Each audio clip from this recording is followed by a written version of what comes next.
Happy Heritage Day Basotho ka jeno re tlo gokela Bafokeng.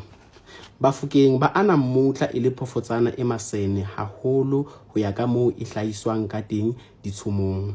Ke phofotsana e jang jwang mme e lebelo ebile e hlaha. Ke Mofokeng o ha Mmamokgadia, Motlalane, Molemane, Molematsela, Molematshimo a sa iphophothi, motho wa ha Mmamoraredia, Phohole, wa ha Maotwana Finyela.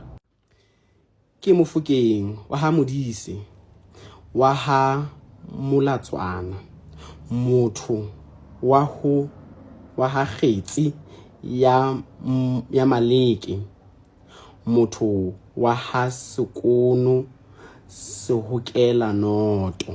Ke Mofokeng wa ha Mokgadi wa Motlalane,